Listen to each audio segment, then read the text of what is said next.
नमस्कार, news box Bharat में आपका स्वागत है। राजधानी रांची हादसों का शहर बनता जा रहा है। हर सुबह आंख खुलते ही कुछ ना कुछ अनहोनी सुनने को मिल जाती है।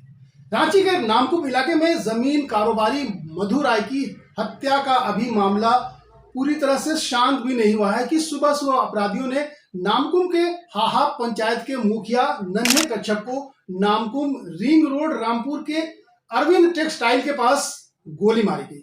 स्थानीय लोगों ने बताया कि बाइक पर सवार दो अपराधकर्मी आए और अरविंद टेक्सटाइल के सामने से गुजर रहे मुखिया पर ताबड़तोड़ फायरिंग कर दी गई। आनंद फानंद में उन्हें अस्पताल ले जाया गया और वहां उनका इलाज चल रहा है। चलिए बात कर लेते हैं धुरवा डैम की। धुरवा डैम में आए दिन कुछ ना कुछ सुनने को मिल रहा है। कभी वहां पर से किसी युवती की लाश मिलती है, कहीं वहां पर से किसी के छलांग लगाने की बात मिलती है। कोई उसे भूत प्रेत बताता है तो कोई आत्मा बताता है कि यहाँ पर आत्मा का प्रकोप है। राजधानी रांची से 21 जनवरी को एक युवती लापता थी और परिवार वाले उसे काफी छानबीन कर रहे थे, लेकिन उनका कुछ पता नहीं चला। युवती शाहीन परवीन का कुछ पता नहीं चलने के बाद फिर शाम होते होते एक खबर आग की तरह फैली कि धुरवा डैम में किसी ने छलांग लगा दी और छलांग लगाते लोगों ने देखा भी है।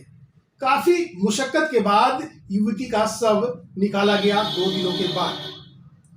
हिंदपीढ़ी ये जो लाश निकाली गई, इस लाश की पहचान हिंदपीढ़ी निवासी शाहीन परवीन के तौर पर हुई है। 2 दिन पहले युवती डैम पर कूद जाने की आशंका व्यक्त की जा रही है। आपको यहाँ पर बता दें कि शाहीन की शादी 4 वर्ष पहले बंगाल में हुई थी, लेकिन शादी के बाद ही पति शाहीन को मायके छोड़कर गया था।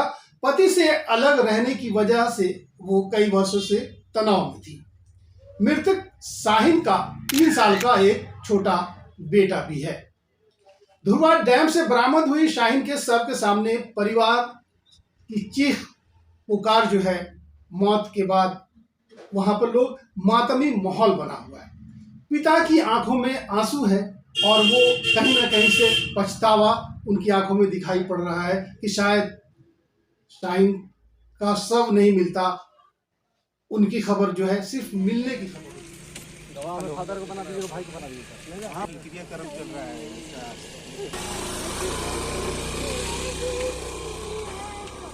डूबने को छोड़ देता है अल्लाह, कैसा धुरवा पार्क बनाए पार्क मेरा 2025 21 तारीख को हुआ ना, 25 नहा धोआ के निकली घर से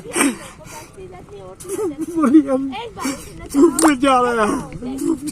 धूप में कहा जाइए, यहाँ पहुँच गई, खुद से रही, पता नहीं चला। हम लोग सोचे सुबह तो शाम आ जाएगी, वहाँ नहीं पाई। दूसरा दिन भी पता लगाया, पूरा पता नहीं चला। फिर लास्ट में रात में ये न्यूज पेपर में छपाए, वही हॉस्पिटल रिपोर्टर से।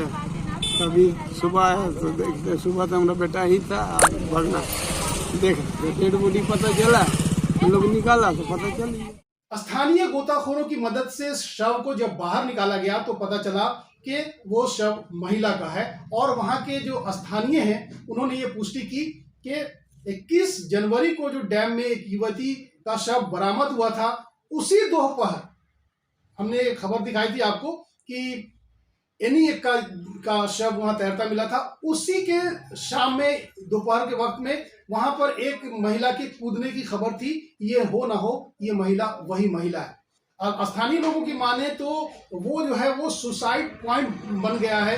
कई बार प्रशासन से इस बात को लेकर बताया भी गया कि यहाँ पर गश्त बढ़ाई जाए, वहां पर बिजली की कमी है, वहां पर युवाओं का जमावड़ा वहां पर लगा रहता है, देर रात तक वहां पर लोग रहते हैं और काफी जो जोड़े हैं जो कि वहां पर दिखाई आपको पड़ जाएंगे धुरवा डैम में। अगर आप दोपहर के वक्त में जाते हैं तो ये एक पिकनिक स्पॉट की तरह भी लोग इसका इस्तेमाल करते हैं, परिवार के साथ जाते हैं। लेकिन कुछ लोग वहां पर ऐसे भी होते हैं जो कि गलत हरकत भी करते हैं, और रात के अंधेरे में क्राइम करने का इससे अच्छा मौका हो ही नहीं सकता। तो वहां पर इस तरह के क्राइम भी होते हैं। तो पुलिस वहां पर अगर गश्त बढ़ाती है, यहाँ पर वहां पर रोशनी का इंतजाम होता है, तो इस समस्या से थोड़ा बहुत निजात तो जरूर मिल जाएगा, क्योंकि जिसे कूदना होगा तो कभी भी कूद सकता है। लेकिन जो 100% की बात यह है कि वहां के लोगों का कहना है कि यहाँ पर किसी भूत प्रेत का मामला है या फिर वहां पर बलि लेती है, ये सब बातें दकियानुसी बातें हैं, लेकिन लोग कहते हैं। तो हम कुछ अभी नहीं कह पाएंगे, लेकिन इसमें हमको लगता है कि जो 22 को लड़की छलांग लगाई थी, शायद वही है लड़की जो वही बॉडी निकला है, शाहीन परवीन के नाम से मालूम चला है। मामले को लेकर पुलिस ने बताया कि आज सुबह स्थानीय लोगों ने जब ये जानकारी दी कि एक युवती का शव बरामद हुआ है, वहां यहाँ पहुंचकर मामले की तहकीकात में लगे। इससे पहले कि कागजी कार्रवाई कर शव को पोस्टमार्टम के लिए भेजा गया, उन्होंने बताया कि हो सकता है कि ये वही युवती है जिसने उस दिन डैम में छलांग लगाई थी, लेकिन इसकी वजह क्या है? जानकारी मिलने के बाद यहाँ पर आया, आदमी को देखा कि लगी हुई है, प्लस यहाँ पर एक लाश लड़की की है। कैसी बच्ची है जो 22 तारीख को लापता हुई यहाँ पर कूदी थी? अभी कह नहीं सकते, जांच चल रही है। अपना सत्येंद्र नारायण चौबे नगरी था। जो परिजनों का अंदेशा है कि मृतिका अपने पति के द्वारा 4 वर्ष पहले मायके पर छोड़ के जाने से काफी गमगीन थी, लेकिन खुदकुशी इसलिए नहीं कर सकती क्योंकि उसका एक 3 साल का बच्चा है जो अपनी मां के बिना एक पल भी नहीं रह पाता। हालांकि मौत के पीछे की वजह क्या है ये तो जांच के बाद स्पष्ट होगा, लेकिन इतना है कि इस बिंदु को लेकर पुलिस अपनी जांच तेज करती है।